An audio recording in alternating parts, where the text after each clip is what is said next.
ನಿಮ್ಮ ಕ್ಷೇತ್ರಕ್ಕೆ ಏನು ಬೇಕು ಎಲ್ಲ ಕೆಲಸಗಳಿಗೆ ಹಣ ಕೊಡ್ತೀವಿ ಅಂತ ಹೇಳಿ ಯಾವ್ಯಾವ ರೀತಿ ನನ್ನ ಶಾಸಕರುಗಳಿಗೆ ಮಿತ್ರರಿಗೆ ಒಂದು ಒತ್ತಾಯಗಳನ್ನು ಹಾಕಿದ್ದಾರೆ.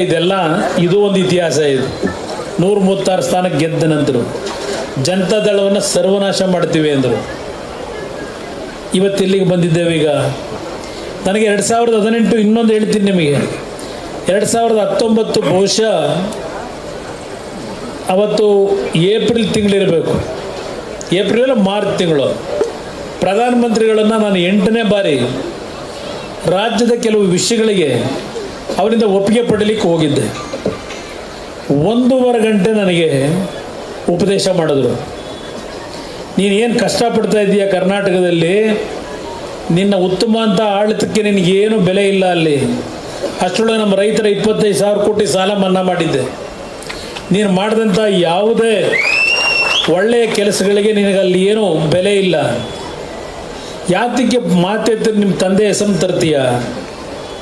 ನಿಮ್ಮ ತಂದೆಯವ್ರನ್ನ ಒಂದು ಸೈಡ್ಗೆ ಇಡು, ಅವ್ರ ಹೆಸರನ್ನು ಹೇಳಬೇಡ. ಇವತ್ತು ತೀರ್ಮಾನ ಮಾಡು, ಇವತ್ತು ರಾಜೀನಾಮೆ ಕೊಟ್ಟು ನಾಳೆ ಹೊಸದಾಗಿ ಮುಖ್ಯಮಂತ್ರಿಯಾಗಿ ಪ್ರಮಾಣ ವಚನ ಸ್ವೀಕಾರ ಮಾಡು. ಮುಂದಿನ ಸಂಪೂರ್ಣ ಅವಧಿ ಈ ದೇಶದ ಪ್ರಧಾನಮಂತ್ರಿಯಾಗಿ ನಾನು ಹೇಳ್ತಾ ಇದ್ದೇನೆ.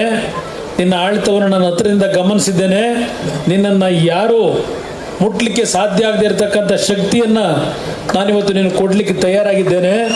ತೀರ್ಮಾನ ಮಾಡುವಂತಕ್ಕಂಥ ಮಾತನ್ನು ಹೇಳಿದ್ರು ನರೇಂದ್ರ ಮೋದಿಯವರು. ಅಷ್ಟು ಗೌರವವನ್ನು ನಮ್ಮ ಕುಟುಂಬದ ಮೇಲೆ, ದೇವೇಗೌಡರ ಮೇಲೆ ಇಟ್ಟಂಥ ಗೌರವಾನ್ವಿತ ಪ್ರಧಾನಮಂತ್ರಿಗಳ ಮಾತನ್ನು ಅವತ್ತು ನಾನು ಕೇಳಿದ್ರು. ಬಹುಶಃ ನೀವೆಲ್ಲ ಇಷ್ಟೊಂದು ಕಷ್ಟ ಅನುಭವಿಸಿ ನನ್ನನ್ನು ಇವತ್ತು ಈ ಪರಿಸ್ಥಿತಿಯಲ್ಲಿ ನೋಡ್ತಕ್ಕಂಥದ್ದಕ್ಕಿಂತ ಮುಂಚೆನೇ ನಿಮಗೂ ಸ್ವಲ್ಪ ಕಷ್ಟ ಶ್ರಮವನ್ನು ಕಡಿಮೆ ಮಾಡಲಿಕ್ಕೆ ನನಗೆ ಅವಕಾಶ ಇತ್ತು. ಆ ಒಂದು ಅವಕಾಶ ಕಳ್ಕೊಂಡೆ ನಾನು.